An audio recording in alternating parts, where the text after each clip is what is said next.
does not simply walk into Norway. Did you know that? Not a Lord of the Rings fan, I suppose. Anyway, there are signs posted at the frontier in multiple languages, though none of them in your native tongue, I suppose. The Arctic night is not forgiving, Mr. What is your name? Anyway, your clothes are unsuitable for the weather. You're wearing sneakers rather than boots. You're not some adventurer that got lost in the woods, are you, sir?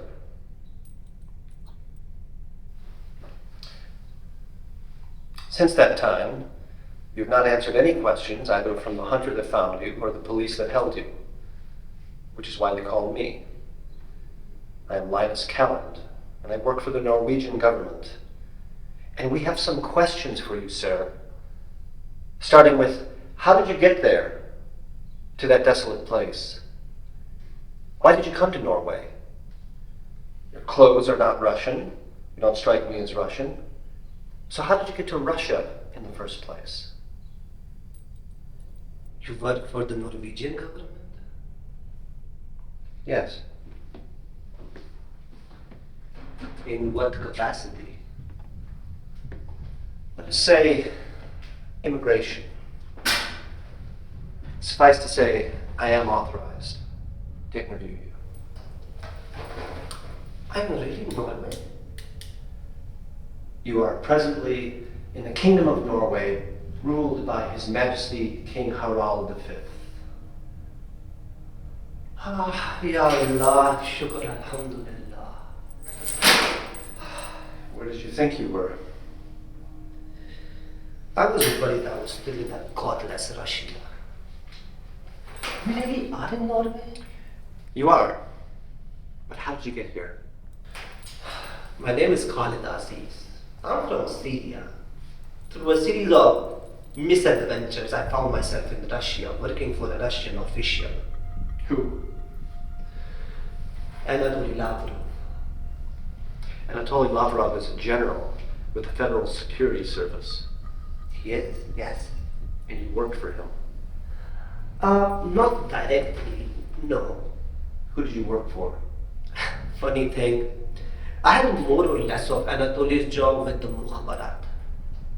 And what is that? General Intelligence Director in Syria. This is a lot to consider, Mr. Aziz. It is indeed, Mr. Calland. And what was your errand into the wilderness, Mr. Aziz?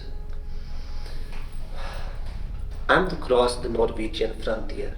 Then I am to be found and delivered to the police. At that point, I am to reveal who I am, slowly.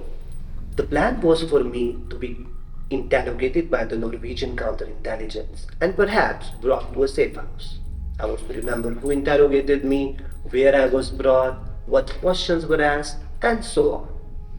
And then, when I was able, I was either to call a certain number or, if possible, visit a certain cafe in Oslo. There I was to tell what I knew. And why are you telling me this? All my life I have dreamed of escaping to the West. You worked for the Mukhabarat. I find that hard to believe. Believe what you like, Mr. Gallant. I no longer care.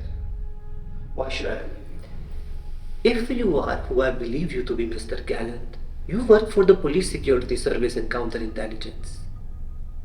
According to my experience, FSB is quite proficient in what they do. If they said that I would be brought before such an officer, then that's what you are. You will find out soon enough. Go on. The objective was to find out more about the operations of Norwegian counterintelligence. As you know, I'm sure you do, the FSB and before that the KGB has been operational here in North for decades. This is the sensitive part of the world. I'm well aware that we are less than 200 kilometers from Zapadnaya Litsa. From Russian point of view, that is far too close to the most significant nuclear submarine base in the world. Which is why the Russians have been conducting a propaganda campaign claiming that this part of Norway was originally a Russian territory. There has also been, as I'm certain you are aware, the usual attempts to bribe or otherwise suborn the Norwegian officials.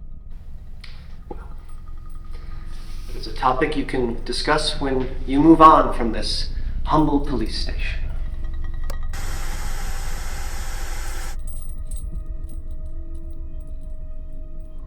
But first tell me, do you speak Russian? Me? I do not, Mr. Garrett. That is unfortunate, because it ruins the irony of what I'm about to tell you. What is that? Smert Spionen. In Russian, it means death to spies. In this context, it means you will never see Oslo.